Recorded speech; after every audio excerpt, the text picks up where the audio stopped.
There he is. Hi, howdy. You Hi. found me. Great. I'm sorry I'm running so late. I got held up with a client. Oh, no worries. I don't even know what time it is. Oh, 5:15, I suppose, here is the yeah, time. well, 3:10, according to my Fitbit. Oh, great, great. So maybe my computer's a little fast. My phone also says 5:10. I don't know why Oh, my computer's having a hard time. How are you doing? I'm doing great, thanks. And you? Doing well. Doing well. Is the background noise too loud? Not for me. Sorry, that was my That's okay. my computer started playing our conversation back. I have to watch it. It gets tricky there. Are we live? We Or is are, it you yes. and I Yeah. talking? Go ahead. Is it just you and I talking, or are we Yeah, on? it's just you and I. Eileen couldn't make it today. She's out of town, so Oh, I'll okay. fill you in on what I know.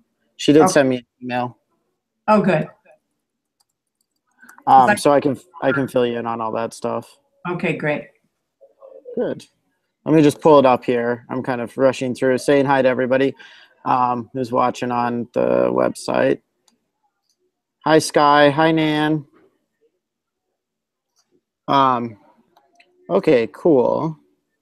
Let me just pull up Eileen's email. For those of you who might not have made it to the last couple, Michelle and I and Eileen were working with Eileen's dog Cash on some anxiety and overexcitement, especially to do with getting in the car or truck.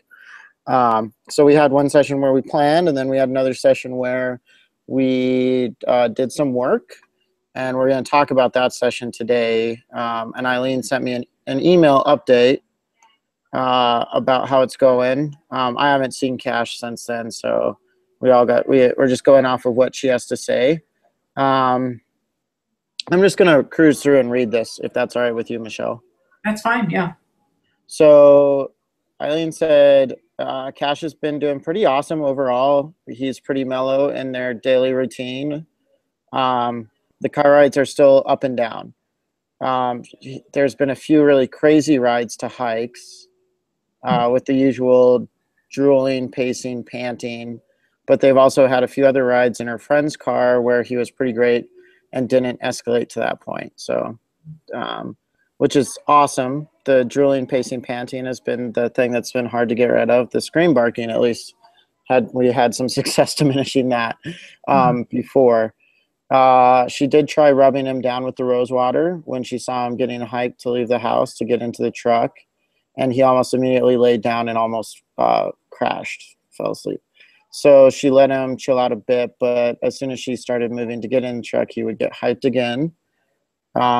She hasn't worked with the rose water in the truck too much, but she said that'll be her next step. She said she was going to try more rub downs inside before leaving the house. Then we'll probably go to rub downs in the truck without going anywhere. Mhm. And then she was asking if we thought she should leave him in the truck to chill occasionally without going anywhere. That's something that we were doing to try and get him more used to the truck, because it was always every time he'd get in there, they would just head off to some place exciting for a long time because there were so many exciting places for him. So I was telling her to get him in there and practice just sitting with him and relaxing, doing Mhm. relaxing stuff with him. So that was some stuff that she had already been doing. She's wondering if she should just incorporate that into it. Mhm. Um, so yeah, and then she said that the demand barking has been pretty crazy for the past week or so, and she'd love to hear some methods for dealing with that. Um, and then she's right now she just turns her back, ignores him.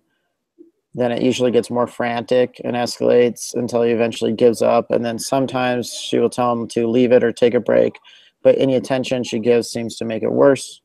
It's Right. usually tied in with wanting her to throw a stick or keep hiking when her attention is on somebody else. Mhm. Oh, and he's been licking the rose water and neroli right out of her hand. So that's Mhm. everything from her. I followed up just with some thoughts, but saying that I would also see what you had to say. So just to fill you in on what I said already. So it sounds like the treatment's helping around the house.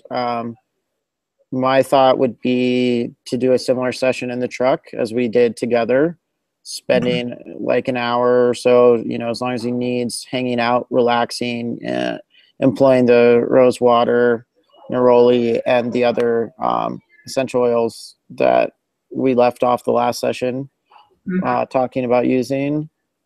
I also suggested moving on from there to an intermediary spot that wasn't necessarily a trailhead, to doing something similar, just relaxing, driving somewhere and then relaxing in the car again for a while, and then just heading home or something like that, and then trying somewhere like a trailhead, which is going to be the hardest place for him.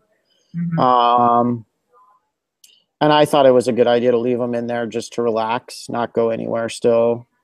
And then I just gave some suggestions on demand barking,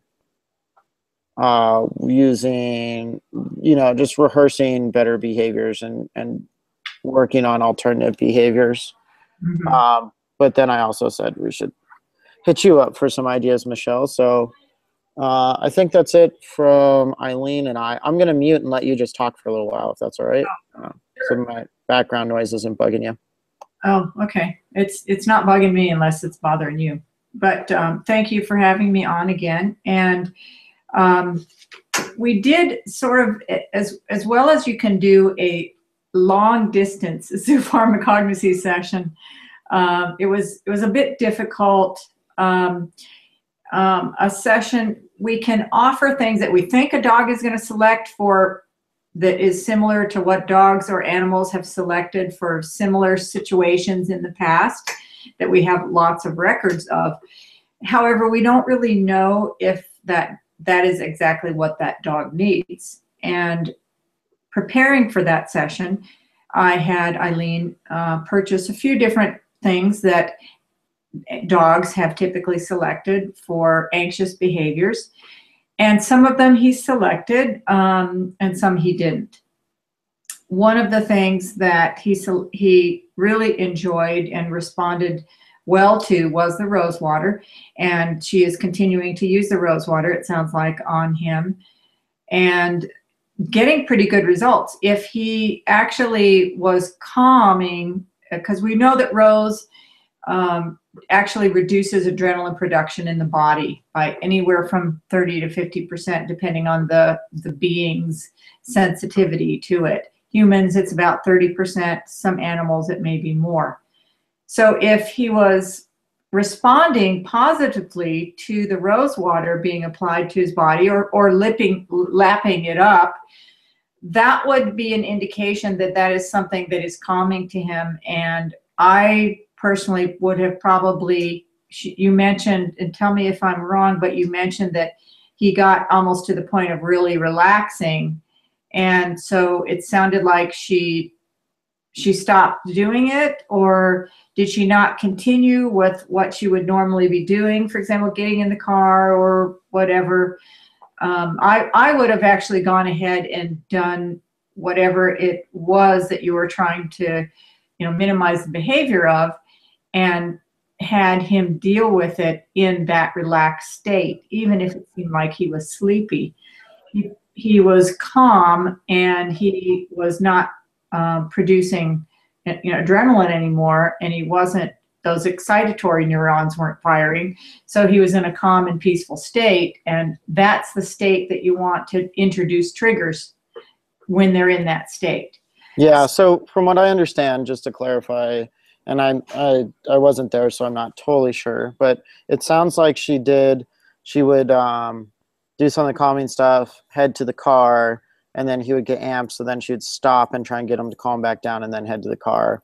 But she hasn't actually done it in the car. So, okay. I mean, my impulse would be to do another session, like calm him down in the house, bring him to the car, calm him back down. He's probably going to get a bit amped on the way to the truck, but I think that you could probably bridge that gap by just then having the truck be very relaxing and seeing if he could actually fully relax in the truck for a bit. So that would be my thought. Yeah. And we don't know if she was able to, have any pieces of cloth or a towel in the car or in the truck that he could inhale while he was in the car. Do you know if she was able to manage that?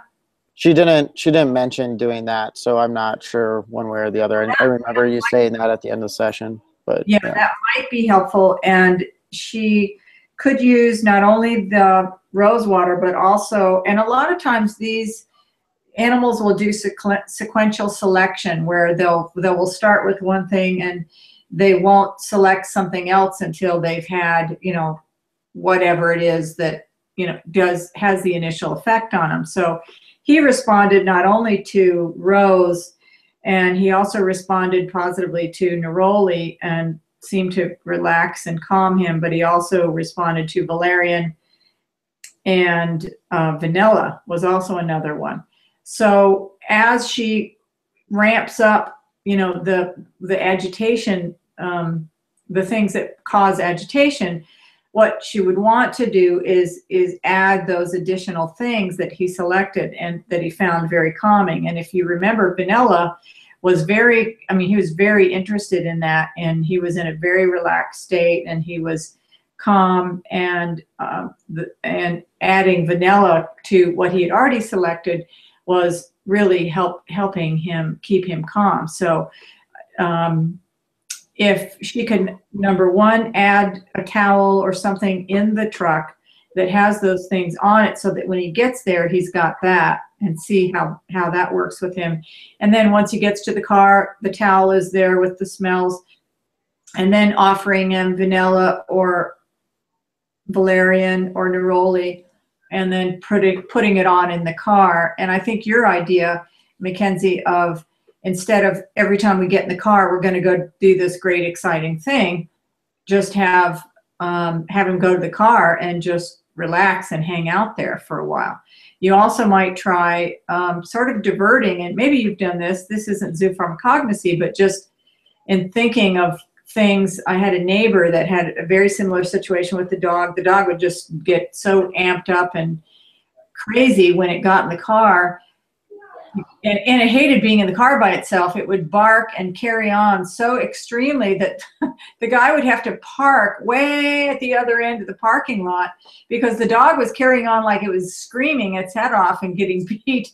So I said, well, why don't you try putting a Kong with like her most favorite goodie in there, something that he's got to work on and can distract him from this really super anxious behavior. And it worked really well, and he stopped doing it. Yeah, that's we tried that already. He gets so amped in the car, he won't take anything. And originally, like we were offering him. I mean, he'll take food now, but originally it was hard to get him to just take food. Yeah. And we were offering him a Kong and stuff that he was only supposed to get when he got in the car. So having something like that, and just going back to some of those things that we tried in addition to the zoopharmacognosy calming stuff, I would expect those things he might be more interested in them as well as a way to like work on them. But that's exactly what, for a lot of these things, I get my clients to do, is do some behavior work to try and get the dog to be able to relax, and then use something like a Kong or bone or something that they really have to pay attention to. They only get in there. It makes it more positive, the experience, and then second, like something else to focus on for the time that they're there. So if we can use the zoopharmacognosy treatments as a bridge to get him to be able to focus on those things, that would be awesome. So I think that's definitely also a good idea for her, is just to go back to that. I know it didn't work before, but now maybe he would be more interested in focusing on that after he's gone through some treatment with that, where he's actually relaxed and then he's relaxed enough to think to eat. So I like that idea a lot. Mm-hmm. And what you'll find, I need to stress a couple of things, Mackenzie, after that session, and not necessarily that they apply to that session, but number one is that it's vitally important in the success of working with an animal, of a session, to using really high quality oils. Like, don't just go to the store and buy some bottle of oil that may have been sitting there for 6 months, or you don't know, it's not dated, you don't know the source, you don't know if it's been adulterated. using products that are inferior will not get the results. So if you have, for example, Roman chamomile is selected by animals for repetitive behaviors or for anxiety producing physical symptoms, and it's very, very effective in that regard. You may have to add it with something else. And even though we say, well, this particular extract or botanical product has, we've seen it have this effect on animals, every animal is different. And being able to just say, okay, try these 3 things, it may work, it may not work, because when I do a session, I have a whole very broad range of oils, of botanicals, of extracts, of clays, of, I use barley grass, all sorts of things. Like barley grass, for example, is a really wonderful thing to offer for animals that are hyper or anxious. And do you know if she's used barley grass at all? I think she had it because I have a check next to. Yeah, we had it. I remember it was there. I don't remember how it played out in the session. I don't know that we got to offering it. I honestly can't remember now. Well, I think that we offered some of the oils and that we perhaps offered the barley grass. But barley grass, anything that's in a powder form, you always have to have a little bit of water in it. Because, yeah, no, I remember that. I remember putting the water in when you say that. So we definitely did offer that. Some animals will take it with, and you can't tell. Some want it dry, some want it with just a little bit of water, and some want it in a lot of water like a soup. So unless you try all those different things. Bandit, stop it. Sorry. He had to chime in there about the barley grass. That's right. He's like, I love barley grass. He's like, I think Cash really needs barley grass. I was watching it. Yeah, it's and every dog again, is different. And normally hemp oil, we offered hemp oil. She had hemp and flax oil. We offered hemp oil, and he really wasn't that interested in it, which is really rare. Dogs normally will, when you offer them, and what we did for your listeners, we offered 3 different oils in small bowls and to see which he would pick. And he didn't really have interest in any of them, which is very unusual. I think that is just about the only time I've ever seen a dog not take any oils. I know. I would think every dog would go for those oils. They usually love them. That's my experience too. And I haven't offered those, but just most oils, dogs are quite interested in. Bandit, come here. Sorry. No, that's okay. Come here, bud. Oh, good boy. Okay. Okay, sit down. So that was really interesting. So with it being a long distance session, if I were there and he had not selected any oils, I would have gone, to barley grass and spirulina. And I don't remember if she had the spirulina. I don't have it. I don't recall the spirulina, but I also, I don't remember. I remember definitely there was barley grass. Definitely we did the coconut oil, the hemp oil, and then there was another oil. Flax. Yeah. And even though, and I would, if you're working, with other clients, and a lot of times, and the reason that we offer the oils, Mackenzie, for behavioral issues is because of the essential fatty acid that it needs, that it provides, the magnesium. Those are all things that support good brain function.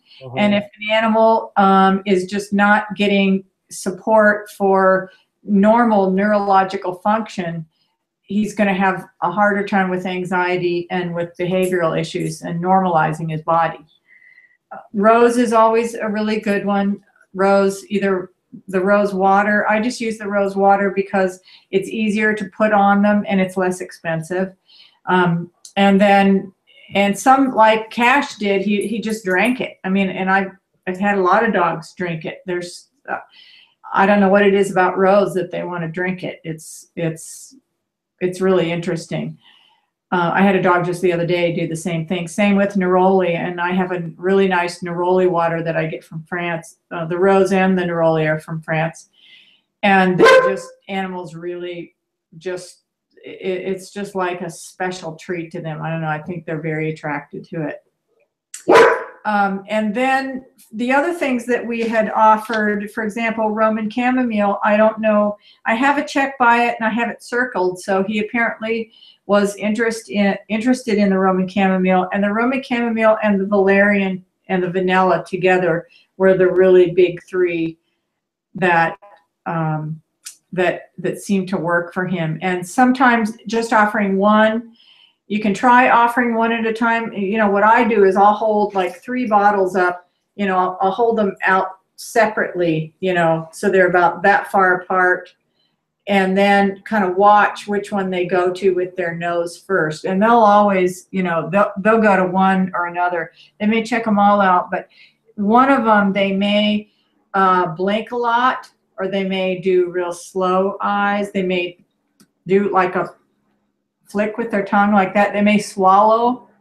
So any of those that you get that reaction to, keep working with. And sometimes some of the deeper oils that work on an emotional level, like neroli is a little bit more of a deeper oil.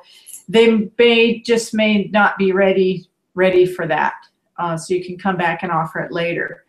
If you really feel like Roman chamomile with this dog, I really feel like Roman chamomile is an oil that would be really effective for him because of, you know, the anxiety and the behavior. And sometimes, you know, I'll just look up, I'll go, you know, how am I feeling about this? Is this, you know, I'll go back and I'll look it up. And so for Roman chamomile, it's anxious or nervous temperament, obsessive compulsive, skin disorders of an anxious origin, stomach or anxiety related GI issues. And it's very well suited for obsessive behaviors. Caroline writes, especially when dogs repeatedly lick their foreleg. I do have a client who I think I'm gonna ask her to watch this too, but the dog exhibits a lot of those, so might get her on some chamomile. And or I don't know if you'd be interested in doing another one with them. If not, that's okay too. I'm just trying to send them some resources, but same sort of deal where we've been working together for a long time, and the dog is definitely improving, but not as readily as I would expect. So I think could benefit from definitely getting offered a lot of those oils, and then also has a lot of stomach issues, and definitely does the licking. Oh yeah. Yeah.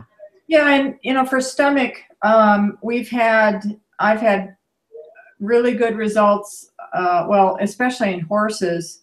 I just been working with a lot of horses lately.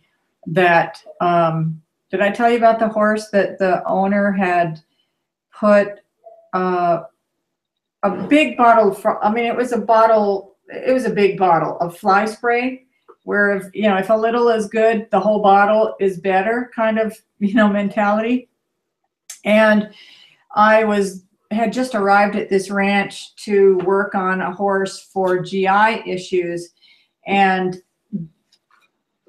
she told me about this horse that was being boarded there, that the owner had just put all this fly spray on her, and the animal was breaking out in hives. Have you ever seen a horse with hives? Yeah, no, I have never seen a horse. I didn't even know horses got hives. And so we were going to go back and work on this other horse for GI issues, and I said, I can help that horse. And so I went up to it and started offering German chamomile, which is great for the GI, and yarrow, which are both anti-inflammatory. And he took it. She was just, I could hardly get the lids, I could hardly get it emptied out into my hand. She was just rabid about these oils. And I said, I told the gal, I said, go get some yarrow flowers, because yarrow was growing right around the paddock. And she just ate yarrow flowers. They could not gather them fast enough.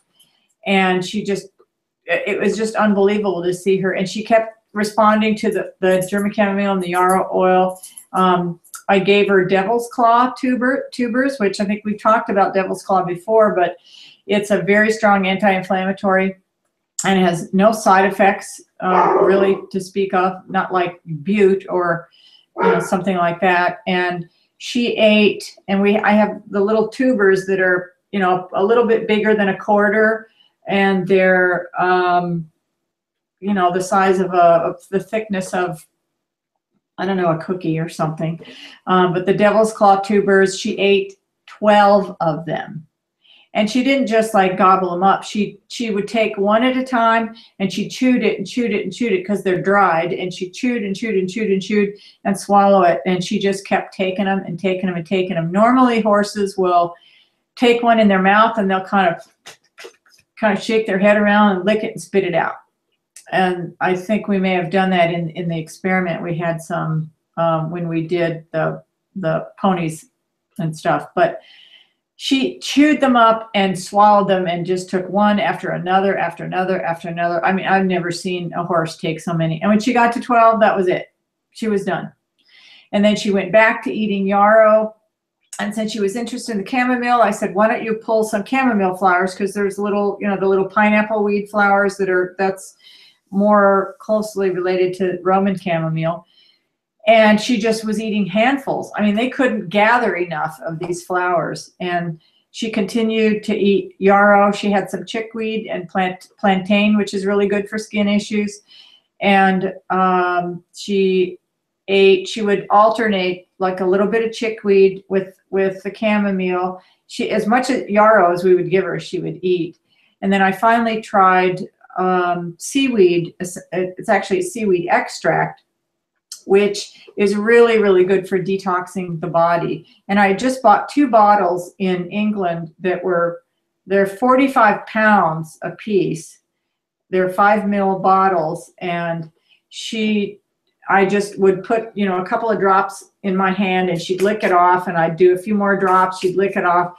Finally, I said, let's put some in water. So I've got a water bucket with, I don't know, 5 or 6 cups of water, and poured a few drops in there. She drank the whole thing out. I did it again, and she took my whole bottle of seaweed extract. And no matter how much water we put in it, she just drank the whole thing down. And she was just ravenous. I've never seen anything like it in my life.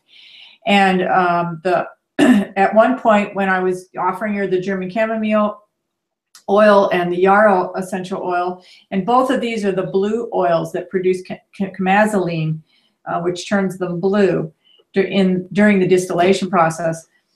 Very, very strong anti-inflammatories. She kind of moved her shoulder, her jaw into me. So I rubbed some on her jaw and on the side of her neck. And within about 30 minutes, you could see that spot, but there were no hives. And then I had put some on her neck in another place. Same thing, they were gone. And within about an hour, you could see either the hives had disappeared in some areas, or they were completely gone, or they were getting smaller. Well, the ranch manager, she was speechless. She had never seen zoofarmacology. She'd never seen an animal select its medications before, and she was blown away.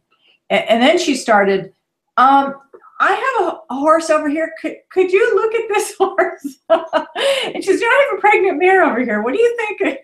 And I was like, oh boy. And so, but it was just an amazing thing to watch. And when you really this was obviously a very acute situation that needed to be dealt with right away. Her lips had already swelled she had no wrinkles at all in her lips. It was unbelievable. That's good you were there to do that for. Yeah, it was pretty amazing that the timing was unbelievable. Yeah. But so anyway, so that, like German chamomile, that's how German chamomile works. For Roman chamomile, if we're looking at primarily behavioral issues, I don't think I wasn't seeing that there was anything that was causing the anxiety, I mean, like in terms of treatment or maybe anything that had happened in his past, I think he's just extremely hyper, and that's his coping mechanism for dealing with these situations. And being able to offer him, the one thing that I did not have her, well, I don't know, let me see. I recommended that she get hops, and hops is an essential oil. Oops, sorry. Hops is an essential oil that works really well for anxiety-related issues, and she wasn't able to get that one. And another one that I had recommended was, she got valerian, but she didn't get vetiver, I don't think. And both of those, some animals will select one and some will select the other. So you never know, which one they're going to be oriented to. But supporting those oils and the Roman chamomile with barley grass, coconut oil, rice bran oil, and tobacco essential oil, interestingly enough. But it's hard to find, and it's not anything that she would have been able to find there unless perhaps she went to Karen. But for your work, I would recommend, I would definitely recommend, if you are going to get some of the calming oils for working with other dogs in these other situations, is to get your oils from Karen Williams at Airmax International, because I mean, she's the only supplier of essential oils in the United States that I will buy from. That's how good she is. She does a GCMS report on every single batch she gets in. And so she has actually found adulterations in oils, in batches of oils that she's gotten, that the supplier didn't even know was there. And she got it, she smelled it, she said, there's something not right about this. It's not right. I'm telling you, it's not right. They did a GCMS on it, and it was, I can't remember what it was, but there's something wrong with it. She had to throw the whole thing. She just dumped it in her driveway for dust control because that's just how she is. And I totally trust her with the products that she sells, especially in this work where you don't want to have an animal ingesting or being exposed to anything that maybe have adulterations in it, which unfortunately in the essential oil industry today, it's gotten to be so big and there's so much money in it that there is a lot of adulteration and there's a lot of inferior quality. So it is a really big, but when I'm giving things to animals and if they want to ingest it, I'm absolutely rabid about knowing that if they're going to ingest it, I'm comfortable with it. And it'll have the effect that we want. Yeah, I'm trying. We're moving the training center here, but I'm trying to talk the owner into buying a bunch of the different essential oils for calming and stuff, so that we can just like have them there, and then also just sell them to behavioral clients to try out for different stuff. So hopefully that'll work out. But I'm in the meantime, I see what I can do about getting some of that stuff. I definitely want to pick up some rose water and the valerian. Yeah. And tell Karen that that you and I are working together, and she should be able to give you her.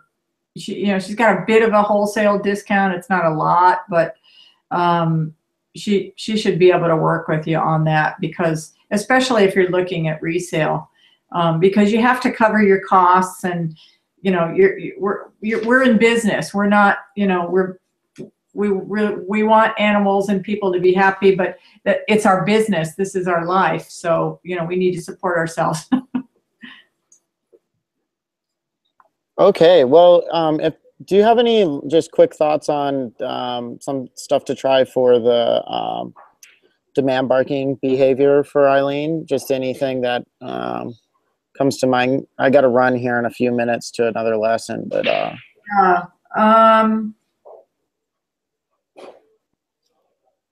gosh, I would just stay with the Demand barking. That's kind of in the realm of dominance, I would say. And probably the rose is going to be good for that. The vanilla, hops, vetiver, those calming things. So she was going to administer those like while she was out on a trail or something. Would it be the same as with the truck where she just brings it on a cloth or something and then just has it handy? Okay, cool. Yeah, I would bring it on a cloth. And, you know, she may even be able to take, do like strips of cloth that she could put, does he wear a collar? Mm-hmm. That she could tie onto the collar. Okay. Okay, cool. That's a good idea. I'll see if she can try that and then see how that all goes. She's out of town this weekend, but hopefully we can get an update next week or the week after. Yeah, that would be good. It's really hard to kind of be there, and a lot of their cues are so subtle. You know, it could be a swallow or a blink or whatever, that it's hard to know if you're getting a response. But if she's able to put some, you know, a towel and some supporting things in the car, that will help. And then tying something maybe to the collar so that if you encounter something on the trail or he gets excited and starts a demand barking, you know, when you're out or whatever the situation is, that should help. But it's going to be, ideally, if I could, you know, when I come down there, which is going to be sometime in the next, I don't know, year. We're talking about me coming down in September, but I haven't heard anything from Suzanne. So I kind of imagine that probably isn't going to be happening this year, perhaps next year. But we can, once you see a session where we work on introducing triggers and how to process that and work with the oils with that, it'll make a lot more sense to you personally, so that, you know, as you're helping people work through this, you kind of see how the offering goes with triggers coming in. Mm-hmm. Yeah. Well, I'll check in with Suzanne about that too, because I remember talking about that, but I don't know where she's at with it. Alrighty. Well, I think I better wrap up for today. Thanks for doing this, Michelle. I appreciate it. Oh yeah, it's always good to talk to you, Mackenzie. Yeah, same with you. And I'll get back with Eileen and try and have an update for you next week if I can. Okay, that sounds great. Great. See you soon. Yeah. Thanks. Bye, everybody. Thank you.